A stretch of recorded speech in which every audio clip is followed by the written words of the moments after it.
আসসালামু আলাইকুম রহমতুল্লাহি ওয়া বারাকাতুহু। প্রিয় মুসলিম সমাজ, আমাদের একটি গুরুত্বপূর্ণ মাসআলা, সেই মাসআলা হলো মুসাফিরের মাসআলা। আমরা মুসাফির কখন হই? মুসাফির মানে আমরা সর্বদাই সবসময় কী করি, কেউ না কেউ যাত্রা করি, কোনো কোনো জায়গায় কী করি, ট্যুরে যাই বা কোথাও জায়গায় ঘুরতে যাই।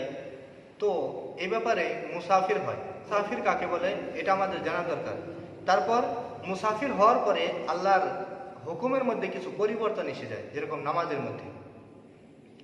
তো এখন মুসাফির কাকে বলে এটা জেনে নেই।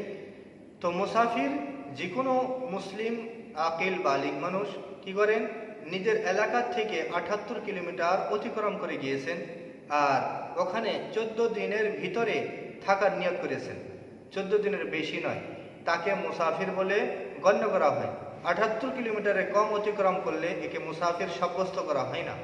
আর যদি কেউ ৭৮ কিলোমিটার অতিক্রম করে গিয়েছে কিন্তু ১৫ দিন বা তার থেকে অধিক নিয়ত করেছে থাকার জন্য, তাকেও মুসাফির বলে গণ্য করা হয় না। এখন মাসআলা আসে যে মুসাফিরের জন্য শরীয়তের বিধান কি নামাজের ব্যাপারে।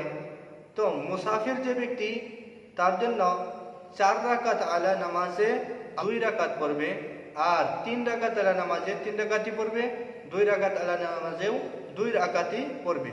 তো আল্লাহ রাব্বুল আলামিন এই ফরজ যেগুলো ৪ রাকাত আছে, ৪ রাকাতের জায়গায় ২ রাকাত এটা কনসিডার করে দিয়েছেন।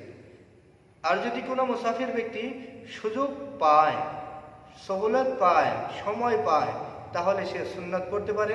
আর যদি সময় নাই, সময় সংকীর্ণ, তাহলে সে সুন্নত ছেড়ে দিতে পারে, কোনো অসুবিধা নেই। আশা করি বুঝতে পেরেছি। আসসালামু আলাইকুম ওয়া রাহমাতুল্লাহি ওয়া বারাকাতুহু।